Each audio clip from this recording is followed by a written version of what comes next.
اللہ کے ولی ہیں، اللہ کے محبوب ہیں، اللہ کے دوست ہیں، اللہ کے قریب رہنے والے ہیں۔ لا خوف علیہم، ان پر نہ تو کسی قسم کا خوف ہے، ولا هم یحزنون، اور نہ وہ پریشان ہوتے ہیں۔ مقصد یہ ہے اسلام کا جو سلسلہ اللہ رب العزت نے اپنے محبوب بندوں کے ساتھ پوری دنیا میں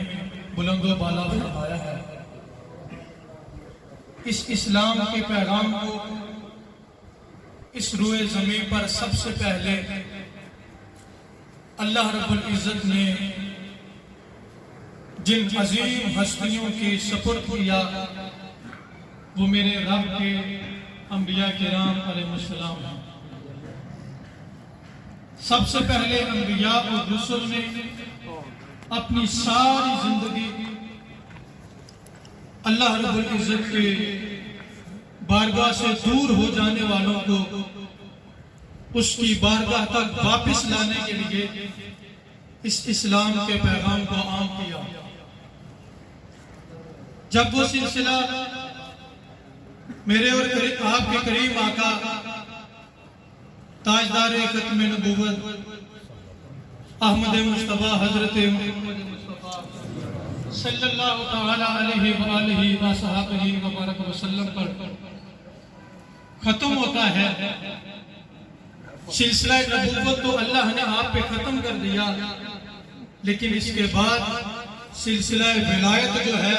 وہ تا قیامت جاری و ساری رہنے والا ہے۔ اس منصب ولایت پر آنے والا ہر شخص جو ہے اسی اسلوب کے مطابق اپنی زندگی کو گزارتا ہے، جس اسلوب سے، جس رنگ سے، جس ڈنگ سے اللہ کے انبیاء گزار کے چلے گئے۔ گو کہ یہ ان کے جیسے نہیں، لیکن ان کی زندگی کا ایک ایک سانس جو ہے، ایک ایک لمحہ جو ہے، ایک ایک قدم جو ہے وہ انہی انبیاء اور رسل کے نقش قدم پہ گزرتا ہے، جس کی وجہ سے اللہ رب العزت ان کے کلام میں، ان کے وجود میں اس قدر برکت رکھ دیتا ہے کہ جب وہ کسی انسان سے کلام کرتے ہیں تو وہ سننے والے کے دل پہ اثر کرتا ہے۔ وہ وجود تو ایک ہی ہوتا ہے، لیکن اس کا پیغام جو ہے لاکھوں لوگوں کی رہنمائی کا سبب بن جاتا ہے، بے شمار انسانیت کی ہدایت کا سبب بن جاتا ہے۔ یہ ساری باتیں کرنے کا مقصد تاریخ اسلام کی ایک روشن تابندہ ہستی کہ جن کو فراموش کرنا جو ہے وہ اسلام کی تاریخ میں اگر کوئی اس کو فراموش کرتا ہے تو وہ مسلمان جو ہے وہ اپنے محسنین کا شکر گزار نہیں بلکہ ناشکرہ انسان ہوتا ہے۔ میری مراد کوئی عام نہیں، حضرت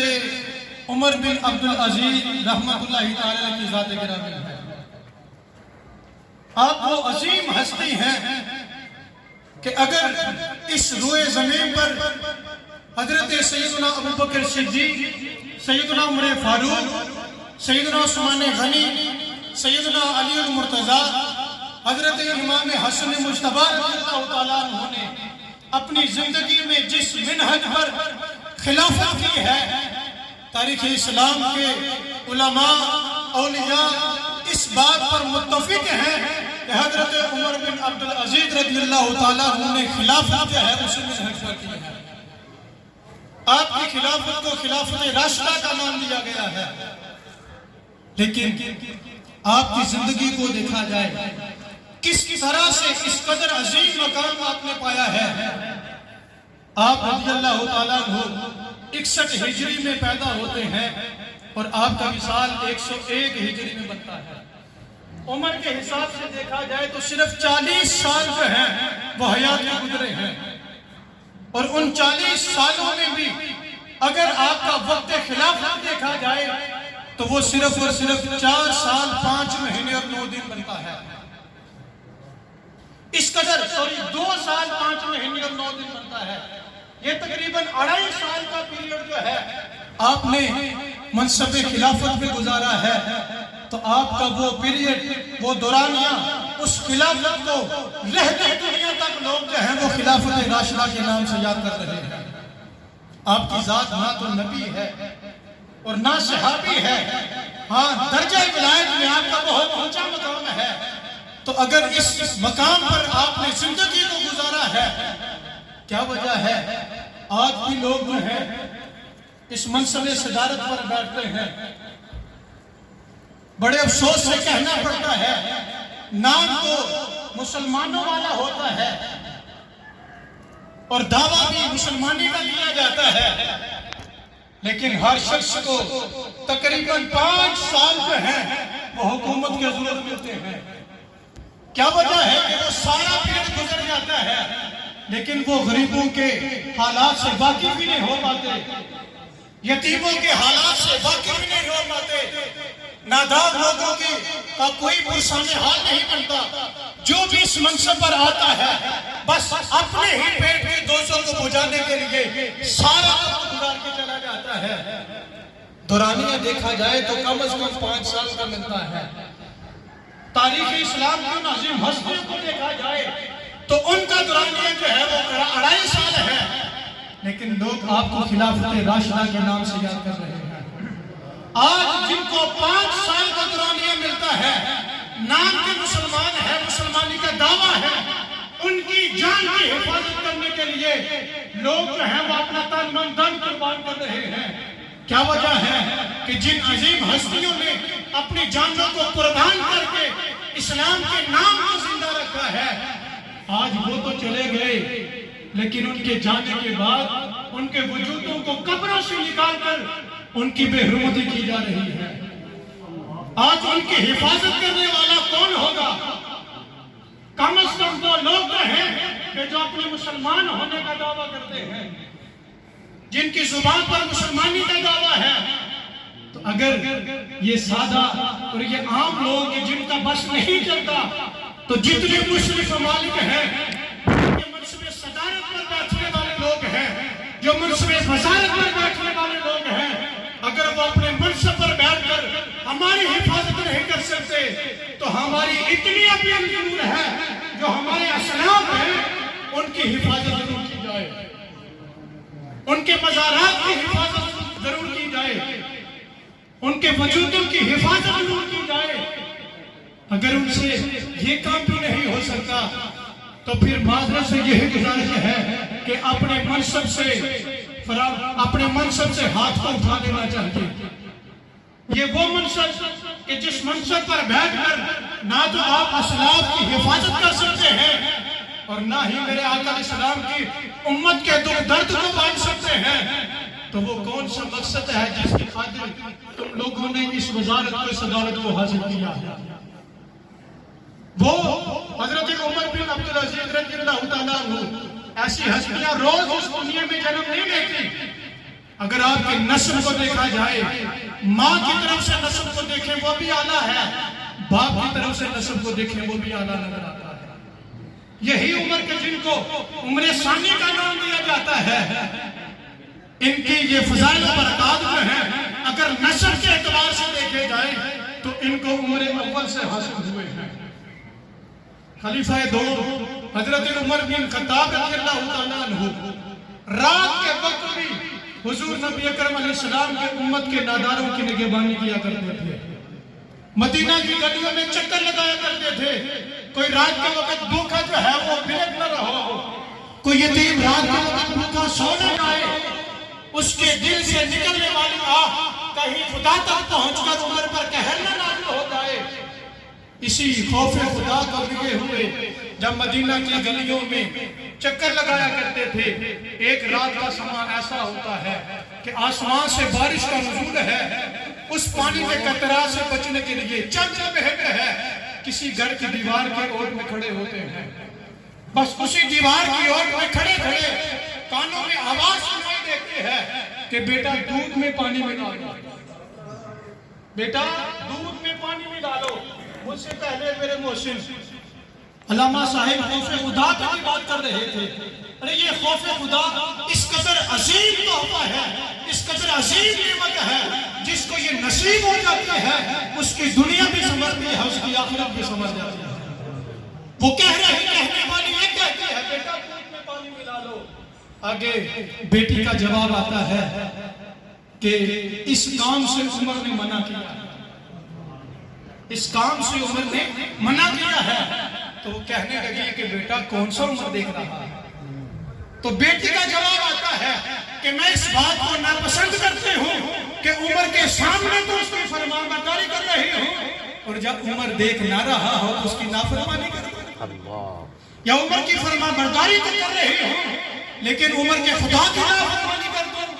مجھے یہ بات گوارا نہیں ہے. حضرت عمر فاروق رضی اللہ تعالیٰ عنہ نے جب یہ بات سنی, خدا کا شکر کیا, اس گھر پر نشان لگایا, دن کا سفیدہ طلوع ہوتا ہے, خبر گیری ہوتی ہے کہ وہ خاتون ابھی اس کی شادی نہیں ہوئی ہے. حضرت عمر فاروق رضی اللہ تعالیٰ نے سوچا یہی وہ لوگ ہیں, یہی وہ وجود ہیں جو اس بات کا حق رکھتے ہیں کہ عمر رضی اللہ تعالیٰ کی اولاد کی ان کے ساتھ شادی کر دی جائے. آپ رضی اللہ تعالیٰ نے اپنے بیٹے عاصم کی شادی اس عورت کے ساتھ کی کہ جس کے دل میں اس قدر خوف خدا ہے کہ اس کی ماں کا لفظ یہ ہے کہ دودھ میں پانی ملا دو, لیکن اولاد ماں کو سکھا رہی ہے کہ ایسا اللہ کا حکم نہیں ہے, اس کے بندوں کا حکم نہیں ہے. تو جب یہ رشتہ ہوتا ہے اس رشتے کو اللہ رب العزت ایک بیٹی عطا کرتا ہے. اسی بیٹی کی اولاد تو جب انسان کا وہ باپ ہو یا عورت ہو, مرد ہو یا عورت ہو, اس کا کردار اتنا بلند ہوتا ہے پھر اس کی اولاد جو ہے وہ سعادت مند جنم لیتی ہے. تو آج اگر ہم اس اعتبار سے بھی اپنے اعمال کو دیکھیں تو ہمارا ہر قدم گناہوں میں گزرتا ہے, لیکن جب اولاد ہوتی ہے دل میں تمنا ہوتی ہے کہ یہ اولاد اللہ کا ولی بن جائے, یہ اللہ کا پارسا شخص بن جائے, یہ نمازی بن جائے, یہ عالم دین بن جائے. ارے کیسے وہ اس قدر عظیم وجود بن جائے جب انہوں نے دیکھا ہی نہ ہوگا کہ ہمارے والدین جو ہیں ایک عمال کرنے والے. یہی وہ حضرت عمر بن عبدالعزیز ہیں. مسند خلافت پر آپ کو زبردستی بٹھایا جاتا ہے, آپ اس خلافت منصب سے نیچے اترتے ہیں اور تمام لوگوں کے سامنے اعلان کرتے ہیں کہ عمر کو زبردستی اس منصب پر بٹھایا گیا ہے. تو عمر اس بات کو پسند نہیں کرتا کہ جس کو لوگ پسند کر رہے ہوں عمر اس منصب پر بیٹھ جائے. جب آپ نے یہ خطبہ یہ تمام لوگوں کے درمیان اعلان کیا, لوگوں نے برملا اعلان کرتے ہوئے اس بات کا اظہار کیا کہ اے عمر بن عبدالعزیز, ہم آپ کی خلافت پہ راضی ہیں, آپ اس منصب کو قبول کرتے ہیں. تب آپ اپنے مسند پر بیٹھ کر اپنے تمام امور کو انجام دیتے ہیں. وقت گزرتا ہے, ایک کسی کہنے والے نے کہہ دیا یا خلیفۃ اللہ فی الارض, اے زمین میں اللہ کے خلیفہ. اب وہ اس وقت کے خلیفہ تو تھے ہی, کہنے والے کی بات میں شک نہیں تھا, وہ سچ تھی, لیکن آپ کی تواضع, عاجزی اور انکساری بھی آپ کے وجود میں تھی, وہ بھی بہت بلند و بالا تھی. تو جب آپ نے کہنے والے کی زبان سے یہ سنا یا خلیفۃ اللہ فی الارض, اے زمین میں اللہ کے خلیفہ, آپ نے برجستہ فوراً جواب دیا اے کہنے والے, میرے گھر والوں نے میرا نام عمر رکھا ہے, لہذا تو مجھے عمر ہی کہا گا. اس قدر عاجزی ہے. ان کو اپنے منصب پر ناز نہیں ہوتا تھا, ان کو اپنی مسند پہ ناز نہیں ہوتا تھا, بلکہ وہ اس منصب و مسند پر بیٹھ کر بھی اللہ کے خوف کو اپنے دل سے نکلنے نہیں دیتے تھے. بس یہی خوف تھا کہ جس کی وجہ سے بھی آج رہتے دنیا تک ہے اللہ کے بندے ان عظیم ہستیوں کو کہ ذکر کو کر کے اپنے دلوں کو, اپنے اذہان کو نورانیت عطا کرتے ہیں. آپ خلافت کا وقت گزر رہا ہے, بیٹھے ہوئے ہیں, اچانک آپ کا چراغ بند ہو جاتا ہے. اب جلدی سے اٹھتے ہیں, اپنے چراغ کو درست کرتے ہیں. تو پاس بیٹھنے والے لوگوں نے کہا کیا امیر المومنین یا خلیفۃ اللہ, ہم جو ہیں اس بات کو کر دیتے تو آپ نے کہا کہ جب میں اٹھ کے گیا تھا تب بھی میں عمر ہی تھا، چراغ کو درست کر کے واپس آیا ہوتا میری شان میں کوئی فرق نہیں پڑا۔ یہ کون سی نعمت دولت ہے جس کی وجہ سے اتنے بڑے منصب پر فائز ہو کر وہ ان چھوٹے چھوٹے کاموں کو بھولتے نہیں ہیں؟ وہ کیا ہے؟ وہ خوف خدا ہے، جس کی وجہ سے وہ ایسے امور انجام دیا کرتے تھے۔ سامنے وقت ایک شخص آپ کے سامنے آتا ہے، آپ کو برا کہتا چلا جا رہا ہے، آپ کو گالی گلوچ جو دل میں آیا برا کہتا ہے، لیکن آپ اپنی زبان پہ خاموشی لگائے ہوئے اس کی کلام کو سن رہے ہیں۔ بالآخر کہنے والے نے کہا کہ اس کہنے والے نے اتنا برا کہا ہے، اے عمر کوئی جواب، اے عمر کوئی جواب تو دو۔ تو آپ کی زبان سے یہی کلمات نکلتے ہیں، جس کے دل میں خدا کا خوف ہوتا ہے اس کی زبان پہ لگام دی جاتی ہے، اس کی زبان آزاد نہیں ہوتی، اس کی زبان تو آزاد ہے، لیکن عمر کی زبان کو شریعت کی لگام ہے۔ اگر میں بھی اسی طرح سے جواب دیتا رہوں گا تو پھر میرے اس منصب کا فائدہ کیا ہے؟ اس منصب کا تقاضا کیا ہے جس کو میں پورا نہیں کر سکتا؟ نہ صرف اپنی ذات پر عمل کیا بلکہ اپنی اولاد کے اعتبار سے بھی آپ کے بیٹے کی کسی شخص کے ساتھ لڑائی ہوتی ہے اور جس سے لڑائی ہو رہی ہے اس میں آپ کے بیٹے کا جو ہے وہ سر زخمی کر دیا۔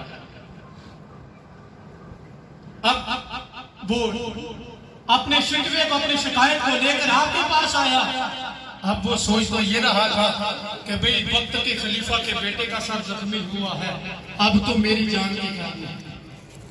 اب وہ جس کی اولاد تھی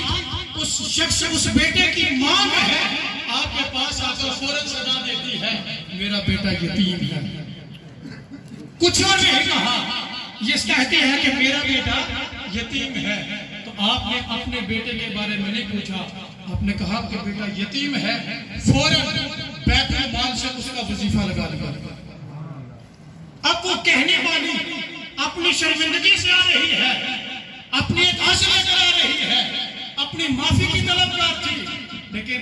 وقت کے خلیفہ عمر بن عبدالعزیز نے اپنے بیٹے کا انتقام نہیں لیا، بلکہ جب کانوں میں صدا آئی کہ یہ بچہ یتیم ہے،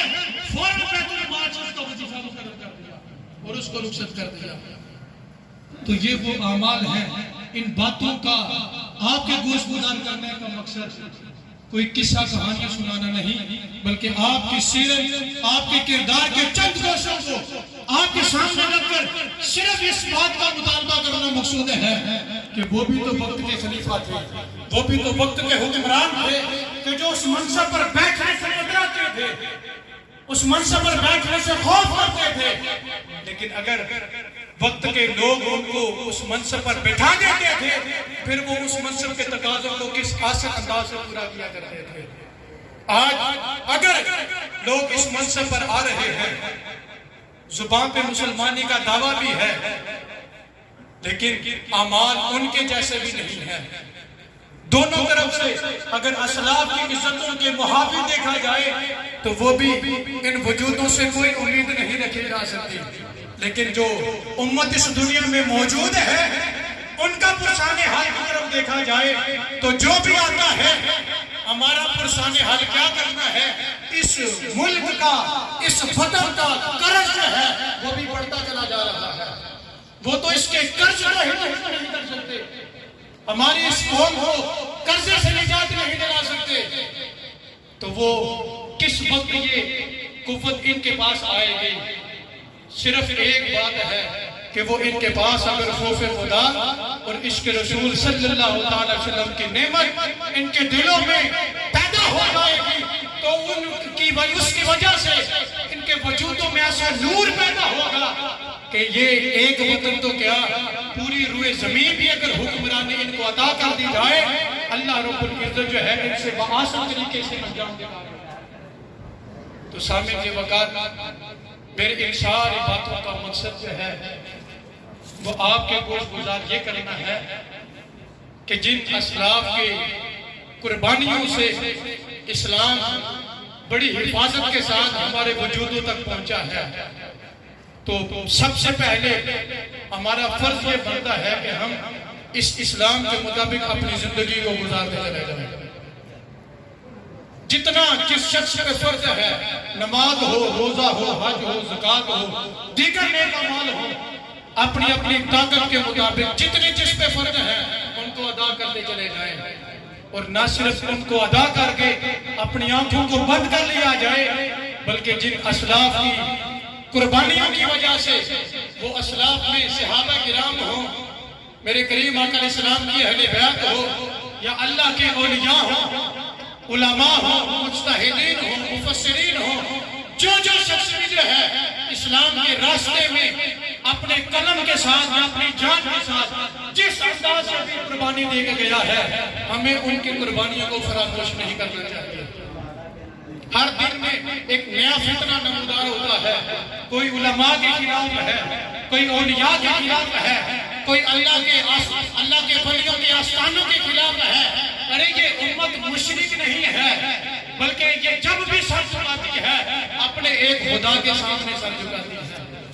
اس امت نے تو کائنات میں سب سے افضل ہستی حضور نبی اکرم علیہ السلام کے در پہ سر نہیں جھکایا، تو اللہ کے اولیاء کے آستانوں پہ کیسے یہ سر جھکا سکتی ہے؟ تو یہ ان کے دلوں میں ایک وہم ہے، اپنی طرف سے لگایا گیا ایک الزام ہے. ان لوگوں کو اس الزام کی درستگی کرنی چاہیے، اور دوسری طرف ہمیں بھی اپنے اعمال پہ غور کرنی چاہیے. ایک طرف اعمال کی طاقت جو ہے وہ بڑھتی چلی جائے، اور دوسری طرف جو ہے اللہ کے ان اولیاء کے آستانوں کو اللہ تا قیامت زندہ و جاوید رکھے، کہ جن آستانوں پہ آنے سے یا جن آستانوں کے ساتھ تعلق رکھنے سے میرے کریم آقا علیہ السلام کی امت جو ہے تا قیامت رہنمائی کے راستے پہ چلتی رہے گی، تا قیامت صراط مستقیم پہ رہے گی. تو اگر ہم نے اپنے ان اسلاف کو ایک ایک کر کے بدبختوں نے اسی طرح سے نیست و نابود کرنے کی کوشش کی، تو یہ اللہ کے بندے تو وہ ہیں. قرآن میں ان کے لیے اللہ رب العزت کا یہی وعدہ ہے کہ جو الا ان اولیاء اللہ لا خوف علیہم ولا هم يحزنون الذین آمنوا وکانوا یتقون. آگے میرے رب نے ارشاد فرمایا لہم البشریٰ فی الحیاۃ الدنیا وفی الآخرہ. ان کے لیے دنیا کی زندگی میں بھی خوشخبری ہے، اور قیامت کے دن بھی جب اللہ کی بارگاہ میں کھڑے ہوں گے تو اللہ کی بارگاہ میں مایوس نہیں ہوں گے، پریشان نہیں ہوں گے، بلکہ اللہ اس وقت بھی ان کو خوشخبری ہی عطا فرمائے گا. اللہ اس وقت بھی ان کو اپنی بشارت ہی عطا فرمائے گا. اللہ رب العزت کے پاس ان کے لیے اجر ہے. دیکھنا یہ ہے کہ ہم نے اپنے اسلاف کی، ہم نے اپنے موشرین کی کتنی قدر کی ہے. تو اللہ رب العزت کے بندوں کی حفاظت کرنا یہ بھی دین